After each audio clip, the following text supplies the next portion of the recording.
दो इंपॉर्टेंट चीज़ें, IVF and IUI, दोनों क्या है और दोनों में क्या डिफरेंस है? हम 3 चीज़ देखते हैं। पहले क्या नेचुरल प्रेगनेंसी में क्या होता है, फिर Sure, उसके sure. बेसिस पे हम देखते हैं IUI में क्या है और फिर IVF में क्या है। Sure sure. तो ओवरीज के अंदर एग्स होते हैं। एवरी मंथ जब भी पीरियड्स आते हैं, अगर रेगुलर साइकिल्स हो तो मिड साइकिल ओव्यूलेशन होता है।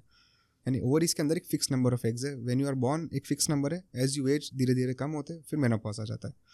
सो अगर आप 30 ईयर्स के हो रफली, आपकी ओवरीज में अराउंड हर एक 2 ओवरीज है, दोनों ओवरीज में अराउंड 10 एग्स है। Every month your ovaries produce those 10 12 eggs, पर उसमें से एक एग बड़ा होता है। इफ एवरीथिंग इज फाइन तो वो एग में ओव्यूलेशन होता है and that egg is release from the ovary into the tube. अगर उस टाइम इंटरकोर्स रखा हो, रिलेशन रखे हो, तो sperms eventually reach from the uterus into the tubes और वो प्रेगनेंसी ट्यूब में रहती है। ट्यूब में एग और स्पर्म मिलते हैं, फर्टिलाइज होता है, एम्ब्रियो बनता है and that embryo stage in the tube for 5 days और 5 दिन बाद जाके यूट्रस के अंदर स्टिक हो जाता है। अगर स्पर्म पैरामीटर्स में कोई प्रॉब्लम हो, बॉर्डर लाइन मोटिलिटी कम हो, काउंट कम हो, एज अच्छी हो, ट्यूब्स ओपन हो और प्रेगनेंसी ना रहे, तो हम नेक्स्ट स्टेप पे जाते हैं जिसको IUI कहते हैं। IUI is a very basic test जिसमें हम मेडिसिन यानी दवाई या इंजेक्शंस देके ओवरीज में एग्स बनाते हैं। कई बार कोई पेशेंट को एग्स नेचुरली अच्छे नहीं बनते, तो they need medications to create eggs. Injections और मेडिसिन देके we try to create more than 1 egg but not more than 3 eggs, क्योंकि हमें मल्टीपल प्रेगनेंसीज भी नहीं चाहिए। तो dose is adjusted in that way कि 1 या 2 eggs बने ओवरीज में। फिर मॉनिटर करके, sonography is very important, we need to keep on monitoring कि कब वो एग की साइज़ प्रॉपर हुई। जब एग्स की साइज़ प्रॉपर हो तब हम ओव्यूलेशन के लिए इंजेक्शन देते हैं एंड वो वी नो कि वो 36 आवर्स बाद एग्स ओवरीज में से ट्यूब में चले जाएंगे।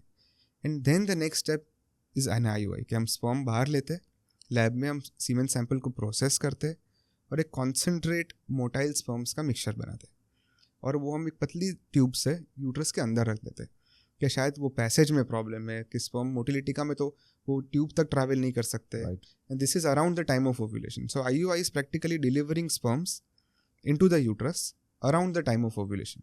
पर बाकी का प्रोसेस नेचुरल है कि एग को भी ओवरी में से ट्यूब में जाना है, स्पर्म्स को भी एग को मिलना है, वो फर्टिलाइज अपने आप होते हैं, फिर वो अगर प्रेगनेंसी रहे तो वो धीरे धीरे यूट्रस के अंदर आके स्टिक होता है। Next step is IVF.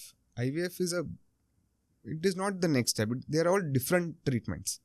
IVF में we give higher dose of injections और ओवरीज में जितने एग्स है वो सारे एग्स को ग्रो करने की कोशिश करते हैं कि अगर ओवरीज में 20 एग हो तो हम 20 एग को ग्रो करने की ट्राई करते हैं।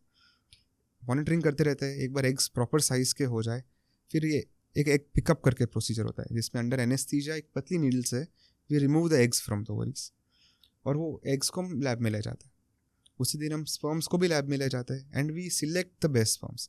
अगर 10 लाख का काउंट हो और मेरे पास 20 एग्स हो तो now I have the opportunity to select the best sperms for IVF और एक स्टेप करते हैं जिसको कहते हैं ICSI यानी इंट्रासाइटोप्लाज्मिक स्पर्म इंजेक्शन। तो हर एक एग को हम माइक्रोस्कोप में पकड़ते हैं और एकदम पतली needle, it is the world's thinnest smallest needle, उससे हम एक एक स्पर्म पकड़ के एग के अंदर डालते हैं and we try to grow all eggs to embryos in the lab.